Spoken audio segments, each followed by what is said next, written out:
Hay verdades que llevamos colgadas al cuello, esperando el momento preciso para ser reveladas. Para Alejandro Mendoza, un CEO que construyó su imperio sobre la arrogancia, la mujer que cuidaba de su hija era invisible, una empleada insignificante, con ropas baratas y un rostro marcado por historias que él no tenía interés en conocer. Él se burlaba de su silencio, despreciaba su serenidad, pero no sabía que en el simple collar de plata que ella siempre llevaba, se ocultaba una conexión devastadora con su propio pasado, un secreto que tenía el poder de derrumbarlo todo. Lo que estás a punto de ver no es solo una historia, es la crónica detallada de cómo un hombre que lo tenía todo, tuvo que perderse para encontrarse, y cómo una mujer que parecía no tener nada, guardaba la llave de su redención. Pero, ¿qué secreto podía ocultar una simple niñera en su collar? Y cómo una fotografía, amarillenta por el tiempo, tenía el poder no solo de destruir a un hombre, sino de reconstruirlo desde sus cenizas. Alejandro Mendoza observaba Madrid desde el ventanal de su oficina en la planta 42, con esa postura que había perfeccionado a lo largo de 15 años, la barbilla ligeramente alzada, los hombros hacia atrás, las manos entrelazadas detrás de la espalda. Era el gesto de un conquistador contemplando su reino. Mendoza Tech Solutions había pasado de ser una startup en un garaje a facturar 200 millones de euros anuales. Las revistas económicas lo fotografiaban en portada. Los jóvenes empresarios memorizaban sus discursos. Alejandro había construido su imperio con una filosofía simple y brutal. Solo los fuertes merecen sobrevivir, y la debilidad es un lujo que no puede permitirse quien aspira a la grandeza. Su reflejo en el cristal le devolvía la imagen que deseaba ver. Un hombre de 43 años en su mejor momento, traje italiano impecable, cabello oscuro apenas salpicado de plata en las sienes, rostro anguloso que transmitía autoridad. Pero si miraba con más atención, cosa que Alejandro evitaba hacer, habría notado las ojeras que ningún café podía borrar, la tensión permanente en la mandíbula y algo más inquietante, unos ojos que habían olvidado cómo sonreír de verdad. La muerte de Victoria, 3 años atrás, había sido el acontecimiento que transformó definitivamente a Alejandro. El cáncer se la llevó en 6 meses brutales, dejándolo solo con Sofía, entonces una niña de 5 años que lloraba cada noche preguntando por mamá. Alejandro respondió a la tragedia como sabía hacerlo, trabajando más, construyendo más alto, ganando más dinero. El dolor era debilidad, y la debilidad debía ser erradicada con la disciplina del trabajo. Contrató a una sucesión de niñeras para Sofía, mientras él pasaba 16 horas diarias en la oficina. La niña se convirtió en otro proyecto a gestionar, otra responsabilidad a delegar. Las niñeras duraban poco. Alejandro las despedía con la misma frialdad con que cancelaba contratos deficientes. Esta no limpiaba según sus estándares. Aquella permitía que Sofía viera demasiada televisión. La otra cometió el imperdonable error de sugerirle que pasara más tiempo con su hija. Cuando la agencia le envió a Carmen Ruiz, Alejandro casi rechaza la candidatura al ver su fotografía. La mujer tenía 57 años, el rostro surcado por arrugas que contaban historias que él no tenía interés en conocer, y en sus ojos había una serenidad que le resultaba irritante. Las personas serenas en la experiencia de Alejandro eran simplemente personas que habían renunciado a la ambición. Pero Sofía, ahora con 8 años, había expulsado a las últimas 5 niñeras con berrinches calculados y silencios hostiles. La niña estaba desarrollando la misma capacidad de Alejandro para herir con precisión quirúrgica. Necesitaba a alguien con experiencia, y Carmen tenía 30 años cuidando niños. Alejandro la contrató con un discurso que había perfeccionado. No busco una amiga para mi hija. Busco a alguien que mantenga orden, disciplina y rutinas. Sofía tiene clases de piano los lunes, tenis los miércoles, inglés los jueves. Su alimentación está calculada por una nutricionista. Las pantallas están limitadas a 1 hora diaria. Si no puede seguir estas instrucciones al pie de la letra, ahórreme el tiempo y váyase ahora. Carmen lo escuchó sin parpadear, con las manos entrelazadas sobre el regazo. Llevaba un collar de plata sencillo del que colgaba un guardapelo ovalado. Sus ropas eran limpias pero claramente baratas, compradas en tiendas de saldos. Alejandro sintió la satisfacción mezquina de estar ofreciéndole un salario que probablemente ella necesitaba desesperadamente. Eso garantizaba obediencia. «Entiendo, señor Mendoza», respondió Carmen con un acento que delataba orígenes humildes, probablemente algún pueblo de Andalucía. «Pero si me permite una pregunta, ¿cuándo fue la última vez que cenó con Sofía?» El silencio que siguió fue gélido. Alejandro entrecerró los ojos, evaluando si aquello era insolencia o simple estupidez. Decidió que era lo segundo. «Mi relación con mi hija no es asunto suyo. Límitese a cumplir con sus obligaciones». Carmen asintió sin bajar la mirada. Había algo en ella que Alejandro no lograba clasificar. No era desafío, pero tampoco era sumisión. Era como si ella estuviera viendo algo en él que él mismo se negaba a reconocer. Los primeros meses fueron un campo de batalla silencioso. Alejandro encontraba motivos para criticar a Carmen diariamente. La sopa estaba demasiado caliente. Sofía tenía una mancha en el uniforme escolar. Los libros no estaban ordenados alfabéticamente. Cada observación la hacía con ese tono cortante que había perfeccionado en salas de juntas, diseñado para hacer sentir pequeño al receptor. Carmen respondía con un simple «Sí, señor Mendoza», y corregía lo señalado sin aspavientos ni justificaciones. Lo que más irritaba a Alejandro era que Sofía estaba cambiando. La niña, que había sido un torbellino de rabietas y silencio hostil, comenzaba a reír nuevamente. A veces, al llegar tarde por la noche, Alejandro escuchaba risas provenientes de la cocina. Se asomaba y veía a Carmen y Sofía preparando la merienda, mientras conversaban sobre las estrellas o los pájaros que habían visto en el parque. Carmen le hablaba a la niña como si sus opiniones importaran, como si sus pequeñas observaciones fueran dignas de atención. Una tarde, Alejandro llegó temprano y encontró a ambas en el salón. Sofía estaba mostrándole a Carmen un dibujo que había hecho en la escuela. Era un garabato infantil de una casa con dos figuras, una grande y una pequeña, ambas sonriendo bajo un sol amarillo desproporcionado. ¿Y papá?, preguntó Alejandro desde la puerta, con un tono más cortante de lo que pretendía. Sofía levantó la vista, sorprendida. La alegría en su rostro se apagó como una vela al viento.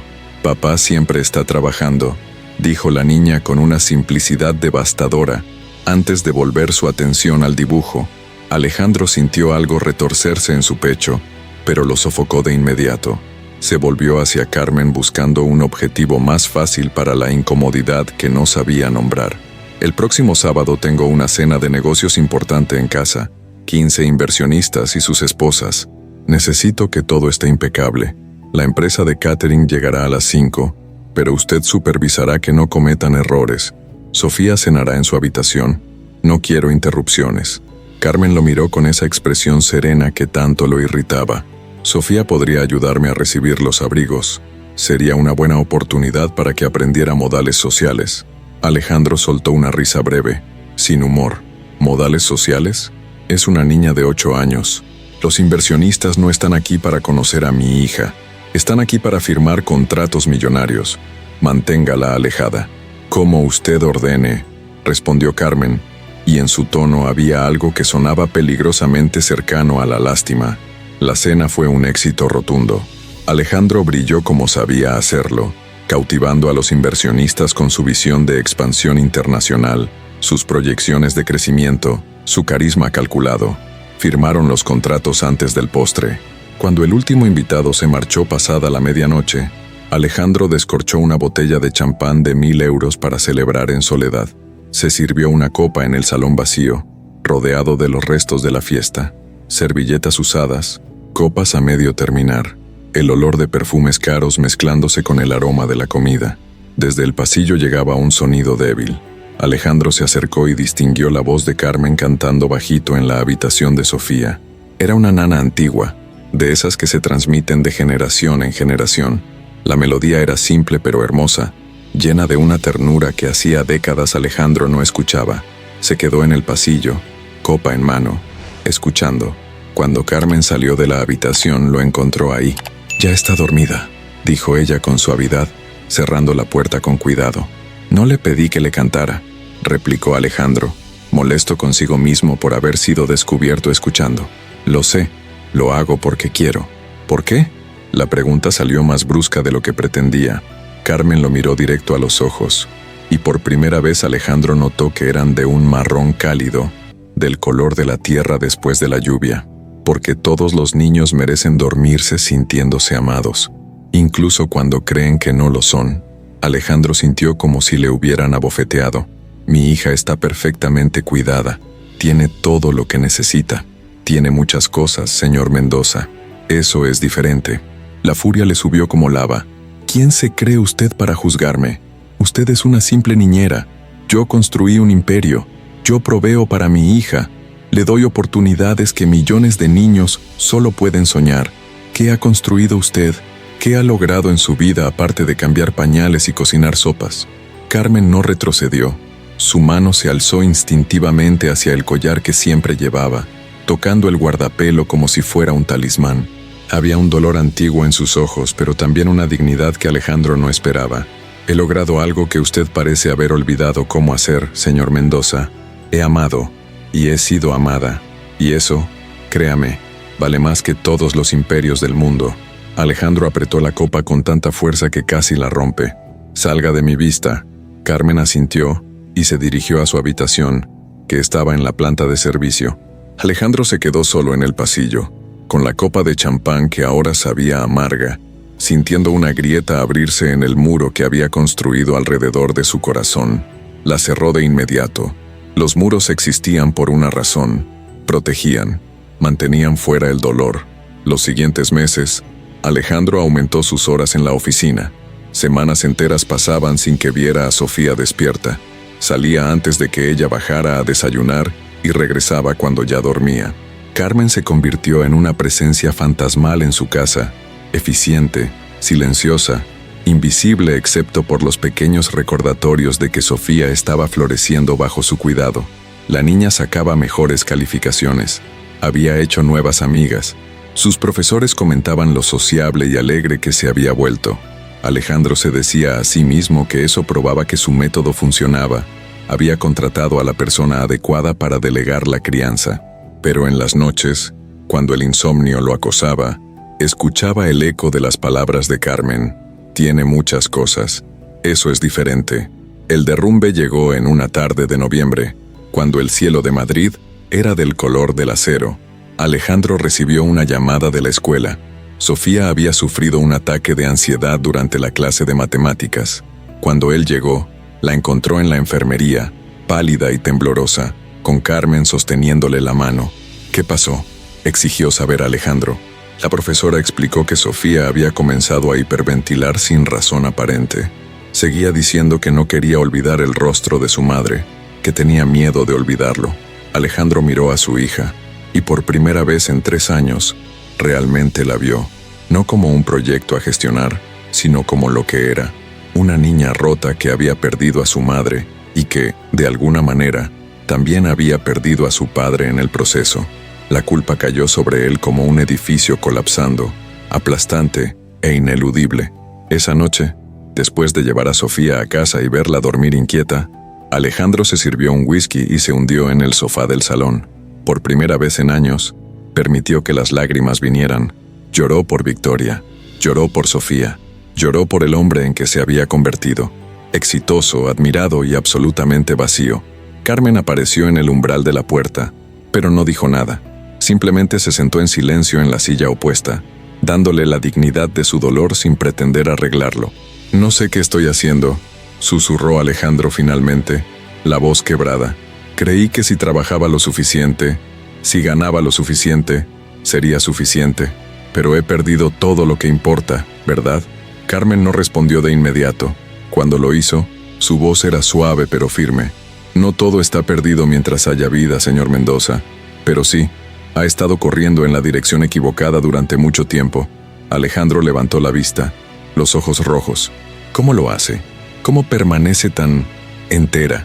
Usted no tiene nada, ni familia propia según su expediente. Trabaja en casas ajenas cuidando hijos ajenos. ¿Cómo no está amargada?». Por primera vez, Carmen sonrió con tristeza. Su mano fue nuevamente al collar, al guardapelo que siempre llevaba. «Tuve todo lo que importaba, aunque fuera por poco tiempo, y aprendí que el amor que das nunca se pierde realmente. Vive en las personas que tocaste, en las vidas que cambiaste. Yo no tengo un imperio como el suyo, pero tengo 30 años de niños que crecieron un poco mejor porque estuve ahí. Tengo memoria de alguien que me amó completamente. Eso es más de lo que muchos pueden decir. Alejandro miró el guardapelo. Nunca había prestado atención antes, demasiado ocupado despreciando a quien lo llevaba. ¿Quién está en esa foto? Carmen dudó, tocando el metal con reverencia. Alguien que me enseñó el significado de la generosidad, alguien que salvó mi vida cuando yo era invisible para el mundo. Algo en su tono hizo que Alejandro sintiera un escalofrío. Quiso preguntar más, pero Carmen se puso de pie. Debería descansar, señor Mendoza. Mañana es un nuevo día, y su hija lo necesita. Esa noche Alejandro no pudo dormir. Las palabras de Carmen resonaban en su mente. Se levantó antes del amanecer y encontró a Sofía desayunando con Carmen en la cocina. La niña casi dejó caer la tostada al verlo. «Papá, ¿qué haces aquí?» La pregunta simple fue como un puñal. ¿Qué hacía en su propia casa, con su propia hija? «Pensé que podríamos desayunar juntos», dijo, sentándose torpemente en una silla que se sentía extraña en su propia cocina. Fue incómodo. No sabía de qué hablar con la niña, pero Sofía, con la generosidad infinita de los niños, comenzó a llenar el silencio contándole sobre su proyecto de ciencias. Alejandro escuchó, realmente escuchó, por primera vez en años. Fue el principio del derrumbe, o quizás del despertar. El cambio no fue repentino ni cinematográfico. Fue torpe, doloroso, lleno de retrocesos. Alejandro comenzó a llegar a casa más temprano, pero no sabía qué hacer cuando estaba allí. Se sentaba a la mesa durante la cena, pero las conversaciones eran forzadas, llenas de silencios incómodos. Sofía lo miraba con cautela, como se mira a un animal salvaje que podría huir en cualquier momento. Carmen observaba desde su papel de niñera, sin interferir pero presente, como un faro silencioso. Una tarde, Alejandro la encontró en la cocina preparando la merienda de Sofía. Se atrevió a preguntarle algo que lo había estado carcomiendo. «¿Cómo hago para que mi hija vuelva a confiar en mí?» Carmen dejó de cortar la manzana y lo miró con atención. «No se trata de hacer algo grande y espectacular, señor Mendoza. Se trata de los pequeños momentos, de estar presente, de escuchar cuando ella habla de cosas que a usted pueden parecerle triviales, pero que para ella son el universo entero. Se trata de mostrarle, día tras día, que usted elige estar ahí». «Yo siempre estuve», protestó Alejandro, aunque la mentira sonaba hueca, incluso para él. «Usted estaba en el edificio, pero no estaba presente. Hay una diferencia». Alejandro sintió el impulso de defenderse, de argumentar, de poner a Carmen en su lugar, pero algo había cambiado desde aquella noche de lágrimas. La armadura estaba agrietada, y la verdad comenzaba a filtrarse. «No sé cómo hacerlo», admitió finalmente, y fue como arrancar vidrios de una herida. «No sé cómo ser padre». Carmen secó sus manos en el delantal y se sentó frente a él. «¿Le contó alguna vez cómo su padre fue con usted?» Alejandro sintió como si el suelo se abriera bajo sus pies. Nunca había hablado de su padre con nadie, ni siquiera con Victoria. Rafael Mendoza había sido un hombre duro como el hierro, un trabajador de la construcción que bebía demasiado y que medía el valor de un hombre por su capacidad de aguantar dolor sin quejarse. Alejandro había pasado su infancia tratando de ser lo suficientemente fuerte, lo suficientemente duro, lo suficientemente invisible para evitar la furia de su padre. Nunca fue suficiente. Las palizas llegaban de todas formas, acompañadas de lecciones sobre cómo el mundo era cruel, y solo los fuertes sobrevivían. «Mi padre me enseñó que la debilidad es imperdonable», dijo Alejandro con voz tensa, «que mostrar emoción es ser vulnerable, que el amor es un lujo que no pueden permitirse los que quieren triunfar. ¿Y usted cree que eso es verdad?» Alejandro miró hacia la ventana, donde alcanzaba a ver el parque donde Sofía jugaba a veces. «Construí un imperio creyéndolo, pero perdió a su familia en el proceso». El silencio que siguió fue denso, pesado. Alejandro sintió algo quebrarse dentro de él, como hielo antiguo cediendo finalmente al calor de la primavera. «Cuando Victoria murió, juré que Sofía nunca me vería débil, que la haría fuerte, que la prepararía para un mundo despiadado. Pero la única persona despiadada en su mundo he sido yo». Las lágrimas vinieron nuevamente, pero esta vez Alejandro no las detuvo. Carmen extendió la mano y tocó la suya con una calidez que él había olvidado que podía existir. Usted no está roto más allá de toda reparación, señor Mendoza. Está herido. Y las personas heridas pueden sanar si tienen el valor de quitarse la armadura y dejar que entre la luz. ¿Cómo? La pregunta era un ruego. Empiece por hablar con Sofía. De verdad. No sobre sus calificaciones o sus actividades programadas. Sobre lo que siente. Sobre su madre. Sobre usted. Los niños son más fuertes de lo que creemos. Pueden cargar con la verdad. Lo que no pueden cargar es con el abandono disfrazado de protección. Esa noche, Alejandro entró a la habitación de Sofía antes de que Carmen le cantara la nana. La niña estaba en pijama, abrazando un conejo de peluche que Victoria le había regalado años atrás. «Papá, ¿pasa algo malo?», preguntó Sofía con ojos grandes. «No, cariño. Quería hablar contigo». Alejandro se sentó torpemente en el borde de la cama. Las palabras se atascaban en su garganta como piedras. Toda su vida había aprendido a esconder, a endurecer, a no mostrar, pero miró a su hija, a sus ojos que eran los de Victoria, y supo que tenía que saltar. «He sido un padre terrible», dijo finalmente, y la voz se le quebró. «Desde que mamá murió, te he abandonado. No físicamente, pero de todas las maneras que importan. Y no es porque no te ame, es porque tenía tanto miedo de sentir el dolor de perderla que simplemente dejé de sentir todo, incluido el amor por ti. Y eso estuvo mal, tan mal». Sofía parpadeó, y una lágrima rodó por su mejilla. «¿Ya no me quieres?». «No». Alejandro la tomó entre sus brazos, abrazándola con una desesperación que no sabía que albergaba. «Te quiero más de lo que puedo expresar. Por eso tengo tanto miedo, porque perderte me destruiría. Pero al tratar de protegerme del dolor, te perdí de todas formas. Y eso tiene que cambiar. Yo tengo que cambiar».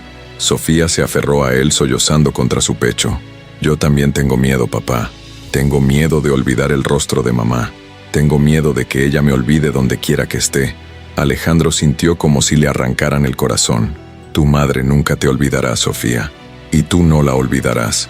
Yo me aseguraré de ello. Hablaremos de ella. Miraremos fotos. Recordaremos las historias. Juntos. ¿De acuerdo?». La niña asintió contra su pecho, y permanecieron así, padre e hija, uniendo los fragmentos rotos de lo que había sido su familia. Desde la puerta entreabierta, Carmen observaba con lágrimas en los ojos, la mano sobre su guardapelo. Los días siguientes fueron diferentes. Alejandro canceló reuniones para cenar con Sofía. Le preguntaba sobre su día, y realmente escuchaba las respuestas. Descubrió que su hija estaba fascinada por las estrellas, que quería ser astrónoma, que tenía una mejor amiga llamada Lucía con quien compartía secretos. Eran detalles pequeños, cotidianos, pero para Alejandro eran revelaciones de un universo que había ignorado. Una tarde, Sofía le pidió ayuda con un proyecto escolar sobre árboles genealógicos. Alejandro dudó cuando llegaron a la sección sobre Rafael Mendoza, su padre. «¿Cómo era el abuelo?», preguntó Sofía. Alejandro miró a Carmen, que estaba doblando ropa en la mesa cercana. Ella le dedicó una mirada de aliento. «Di la verdad, era un hombre complicado», comenzó Alejandro con cuidado. «Trabajaba muy duro, pero también estaba muy enojado con el mundo. Y a veces esa ira caía sobre mí. No fue un padre cariñoso, y durante mucho tiempo creí que así debían ser los padres, pero estaba equivocado. Tu abuelo hizo lo mejor que pudo con las herramientas que tenía, pero esas herramientas estaban rotas, y yo casi cometo el mismo error contigo. ¿Pero ahora estás arreglando las herramientas?», preguntó Sofía con la lógica simple de los niños. Alejandro sonrió a través de las lágrimas. «Sí, eso intento». Los cambios se extendieron más allá de su relación con Sofía. En la oficina, Alejandro comenzó a ver a sus empleados de manera diferente. Notó el cansancio en los ojos de su asistente, que trabajaba 70 horas semanales. Observó cómo su director financiero nunca mencionaba a su familia, porque no tenía tiempo para tener una. Vio su propio pasado reflejado en una docena de hombres y mujeres que habían sacrificado sus vidas en el altar de su ambición. Una mañana, convocó a una reunión extraordinaria con sus ejecutivos senior. «Vamos a implementar cambios», anunció. «Límite de 50 horas semanales. Nada de correos después de las 8 de la noche. 4 semanas de vacaciones obligatorias. Y vamos a crear un programa de cuidado infantil en la empresa». El silencio fue atónito. Su director de operaciones se atrevió a hablar. «Señor Mendoza, esas políticas nos harán menos competitivos. Nuestros rivales pueden hacer lo que quieran», interrumpió Alejandro. «Yo construí este imperio sobre la idea de que solo los despiadados triunfan, pero estaba equivocado. El verdadero triunfo es construir algo sostenible, algo que no destruya a las personas que lo construyen. Implementen los cambios». El rumor se extendió por la empresa. Alejandro Mendoza se había suavizado. Algunos lo veían como debilidad, otros como una segunda oportunidad para recuperar lo que habían perdido. Pero el mayor cambio estaba ocurriendo en su casa. Alejandro comenzó a observar a Carmen con nuevos ojos. Ya no la veía como la empleada del servicio, sino como la mujer sabia que había sido el catalizador de su transformación. Una tarde, mientras Carmen preparaba la cena, Alejandro se atrevió a preguntarle sobre el guardapelo que nunca se quitaba. «¿Me contaría quién está en esa foto?». Dijo que alguien le enseñó sobre generosidad. «Tengo curiosidad». Carmen detuvo lo que estaba haciendo. Sus ojos se volvieron distantes, viajando a un tiempo pasado. Lentamente se quitó el collar y abrió el guardapelo. Dentro había 2 fotografías diminutas, amarillentas por el tiempo. «Esta», dijo señalando una de ellas, «es mi hija, Elena». Alejandro sintió como si le hubieran dado un puñetazo. No sabía que tenía una hija. «La tuve. Murió hace 20 años. Leucemia. Tenía 12 años». El dolor en la voz de Carmen era antiguo pero aún fresco, como una herida que nunca termina de cerrar. Alejandro sintió vergüenza de cada vez que había pensado que esta mujer no tenía nada, que no había logrado nada. «Lo siento mucho, Carmen. No lo sabía. No hay forma de que lo supiera. Nunca habló de ello». Carmen tocó la segunda foto con una ternura infinita. «Y esta es la persona que pagó el tratamiento de Elena, que nos dio 2 años más de lo que habríamos tenido, que mostró una bondad que cambió mi forma de ver el mundo». Alejandro miró la segunda fotografía. Era borrosa, pero mostraba a una mujer joven con una sonrisa radiante. Había algo vagamente familiar en los ojos, en la forma de la cara. ¿Quién era ella? Carmen lo miró directamente.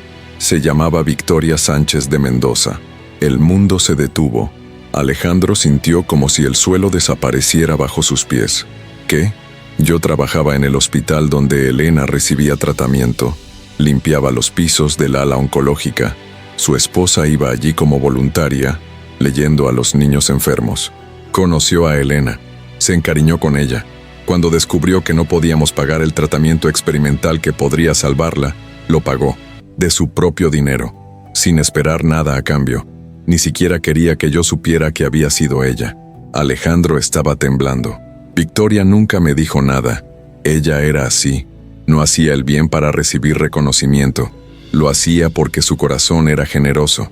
Carmen sonrió a través de las lágrimas. Elena vivió 2 años más gracias a ella. 2 años de risas, de cumpleaños, de atardeceres. Y cuando murió, lo hizo rodeada de amor, no de desesperación. Victoria me dio ese regalo. ¿Por qué no me lo dijo cuando llegó aquí? ¿Por qué aceptó el trabajo? Alejandro apenas podía procesar lo que estaba escuchando, porque cuando vi el anuncio buscando niñera para la hija de Alejandro Mendoza, supe quién era. Supe que era el esposo de la mujer que había salvado a mi niña. Y pensé que tal vez podía devolver algo de esa bondad cuidando a su hija. No esperaba que usted me reconociera. Habíamos coincidido una vez, años atrás, en una función benéfica donde Victoria ayudaba, pero yo era invisible entonces, como lo soy ahora. Una mujer que limpia suelos no se registra en la memoria de hombres como usted. La vergüenza cayó sobre Alejandro como plomo fundido. Había despreciado a esta mujer, la había tratado como inferior, había cuestionado sus logros. Y todo este tiempo, ella había estado allí por amor a la memoria de Victoria, cuidando a Sofía con la misma generosidad que Victoria había mostrado con Elena. Carmen, yo no tengo palabras. He sido un completo imbécil, un hombre terrible. Ha sido un hombre herido, corrigió Carmen con suavidad. Hay una diferencia. Los hombres heridos lastiman a otros porque no saben cómo sanar, pero usted está aprendiendo, y eso es lo que importa. Alejandro tomó el guardapelo con manos temblorosas, mirando el rostro de Victoria joven, lleno de vida y bondad. Ella era mejor que yo en todos los sentidos. Ella lo amaba. Me habló de usted. Decía que bajo toda esa dureza había un hombre bueno que había olvidado cómo serlo, que su padre lo había roto pero no destruido, que algún día usted encontraría el camino de vuelta. ¿Y qué le hace pensar que lo he encontrado? Carmen sonrió. Porque está aquí, cenando con su hija. Porque está haciendo preguntas incómodas. Porque está eligiendo ser vulnerable en lugar de fuerte. Esa es la verdadera fortaleza, señor Mendoza. Victoria lo sabía. Y ahora usted también está aprendiéndolo. Esa noche, Alejandro no pudo dormir. Sacó viejas fotos de Victoria y las esparció sobre la mesa del comedor. Había olvidado tantas cosas. Su risa, la forma en que inclinaba la cabeza cuando pensaba, su insistencia en donar a causas benéficas incluso cuando él argumentaba que necesitaban ahorrar para la empresa, desperdiciando dinero en extraños. Le había dicho una vez, invirtiendo en humanidad, había respondido ella. Alejandro lloró por la mujer que había perdido. Lloró por los años que había desperdiciado siendo un hombre que Victoria no habría reconocido. Y lloró por Elena, una niña que nunca conoció, pero que Victoria había amado lo suficiente como para salvar.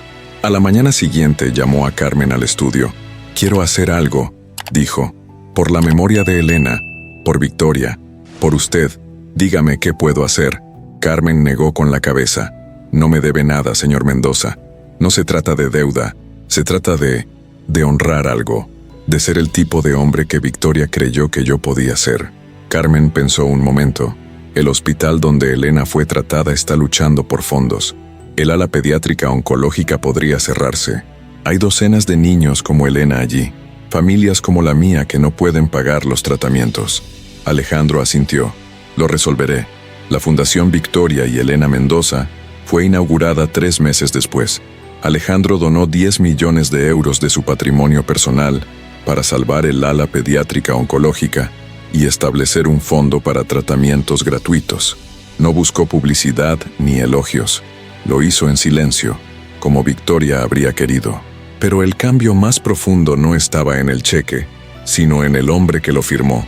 Alejandro comenzó a visitar el hospital regularmente, leyendo a los niños enfermos como Victoria había hecho. Al principio fue torpe, incómodo, sin saber cómo conectar con estos pequeños guerreros. Pero Carmen lo acompañó, mostrándole cómo simplemente estar presente era suficiente. Sofía los acompañaba algunos sábados. Veía a su padre transformarse ante sus ojos. El CEO implacable se convertía en un hombre que hacía voces tontas leyendo cuentos, que escuchaba con atención las historias de niños de 6 años, que no tenía miedo de mostrar lágrimas cuando uno de los pequeños pacientes perdía su batalla. Una tarde, después de leer durante horas, Sofía abrazó a su padre en el estacionamiento del hospital. «Estoy orgullosa de ti, papá». Alejandro sintió que esas 5 palabras valían más que todos los premios empresariales que había recibido. «Yo también estoy orgulloso de ti, princesa, y sé que mamá también lo estaría». En la oficina, los cambios que había implementado comenzaban a mostrar resultados inesperados. La productividad no cayó, aumentó. Los empleados con vidas balanceadas eran más creativos, más leales, más comprometidos. La empresa comenzó a ser reconocida no solo por su éxito financiero, sino por su cultura humana. Otros CEOs lo llamaban para preguntarle su secreto. «No hay secreto», les decía. «Solo tuve que aprender la lección más difícil, que puedes construir el imperio más grande del mundo, pero si lo construyes sobre el sacrificio de tu humanidad, no has construido nada que valga la pena». Carmen se convirtió en mucho más que la niñera. Se convirtió en parte de la familia, en la abuela que Sofía nunca había tenido, en la consejera sabia que Alejandro consultaba cuando enfrentaba decisiones difíciles. Ya no dormía en la planta de servicio, sino en una de las habitaciones principales. Ya no era tratada como empleada, sino como familia. Una noche de diciembre, exactamente 1 año después de aquel día en que Alejandro vio por primera vez la foto en el guardapelo, reunió a Carmen y Sofía en la sala. «Tengo algo para ustedes», dijo. Le entregó a Carmen una caja. Dentro había un collar nuevo, más elegante que su viejo guardapelo de plata, pero con un diseño similar. Cuando Carmen lo abrió, encontró 3 fotografías diminutas: Elena, Victoria y una nueva, Sofía sonriendo. «Porque las familias no son solo de sangre», dijo Alejandro con voz emocionada. Son las personas que eligen amarnos incluso cuando no lo merecemos. Usted salvó a mi hija de tener un padre ausente. Me salvó de convertirme en un hombre vacío. Y todo por amor a la memoria de Victoria. Eso hace que usted sea familia. Carmen lloró, abrazando el collar contra su pecho. No saben lo que esto significa. Creo que sí, respondió Alejandro, porque usted me enseñó a ver lo que realmente importa. Luego se volvió hacia Sofía y le entregó una carpeta. Y esto es para ti. Sofía la abrió confundida. Dentro había documentos legales que no entendía del todo, pero Alejandro le explicó: he establecido un fondo que continuará el trabajo de la fundación cuando yo no esté, y cuando seas mayor de edad, si así lo deseas, podrás dirigirlo, no para cumplir las expectativas de tu padre, sino si es algo que genuinamente quieres hacer. ¿Y si quiero ser astrónoma en lugar de dirigir la fundación?, preguntó Sofía con cautela. Alejandro sonrió. Entonces serás la mejor astrónoma del mundo, y estaré en primera fila aplaudiéndote, porque lo único que quiero es que seas feliz y que seas tú misma. El resto no importa. Sofía se lanzó a sus brazos, y los tres permanecieron así, una familia imperfecta y remendada, pero real. Los años que siguieron no fueron perfectos. Alejandro aún tenía días en que la vieja dureza amenazaba con regresar. Sofía tuvo la adolescencia con todas sus tormentas. Carmen envejeció. Sus manos temblaban más. Sus pasos eran más lentos, pero permanecieron juntos, navegando las olas de la vida con la certeza de que no estaban solos. Cuando Sofía cumplió 18 años, organizó una pequeña ceremonia en el hospital. Inauguraron una nueva ala que llevaba el nombre de las 3 mujeres que habían cambiado la vida de Alejandro: Ala Victoria, Elena y Carmen, donde el amor sana. En su discurso, Alejandro habló con una honestidad que años atrás habría considerado debilidad. Pasé la primera mitad de mi vida creyendo que el éxito se medía en cifras y conquistas. Desprecié a aquellos que consideraba inferiores, invisibles, insignificantes. Una de esas personas fue Carmen Ruiz, una mujer a la que traté con arrogancia y desdén. Nunca sospeché que ella cargaba en un simple collar de plata la historia que cambiaría mi vida. La foto de su hija Elena, salvada por mi esposa Victoria. La foto de una generosidad que yo había olvidado que existía. Hizo una pausa, mirando a Carmen y Sofía en la primera fila. Me burlé de la niñera hasta que vi la foto en su collar. Y en ese momento, entendí que había estado ciego toda mi vida. Ciego a lo que realmente importa. Ciego al tipo de hombre que podía ser. Esta ala no es un monumento a mi generosidad. Es un recordatorio de la generosidad que otros me mostraron cuando no la merecía. Es una promesa de que nunca más volveré a ser ciego a la humanidad en cada persona que encuentre. Cuando terminó, el aplauso fue atronador, pero lo que más significó para Alejandro fue la mano de Carmen apretando la suya, y el susurro apenas audible: Victoria estaría orgullosa. Esa noche, de vuelta en casa, Alejandro encontró a Carmen en el jardín mirando las estrellas. Se sentó a su lado en silencio. ¿Alguna vez se arrepiente?, preguntó, de haber venido aquí, de haber soportado mi crueldad durante esos primeros meses. Carmen negó con la cabeza. Ni un solo día, porque vi en usted lo que Victoria vio, un hombre bueno enterrado bajo capas de dolor, y tuve el privilegio de verlo desenterrarse. No lo habría logrado sin usted. Sí lo habría logrado. Solo le habría tomado más tiempo, pero me alegra haber estado aquí para ayudar. Permanecieron en silencio, contemplando el cielo nocturno. En algún lugar allá arriba, Alejandro quería creer que Victoria y Elena los observaban, satisfechas con el legado de amor que habían dejado. Gracias, dijo finalmente Alejandro, por ver al hombre que yo podía ser cuando ni siquiera yo podía verlo, por amar a mi hija cuando yo había olvidado cómo hacerlo, por cargar ese collar y esa historia, hasta que el momento fue el correcto para compartirla. Todos llevamos nuestras historias, señor Mendoza, algunas en collares, otras en cicatrices invisibles. Lo que importa es qué hacemos con ellas, si las dejamos endurecernos o si permitimos que nos suavicen, que nos abran. Alejandro asintió, sintiendo en su pecho una calidez que había olvidado que existía. Paz, no la ausencia de problemas, sino la presencia de propósito.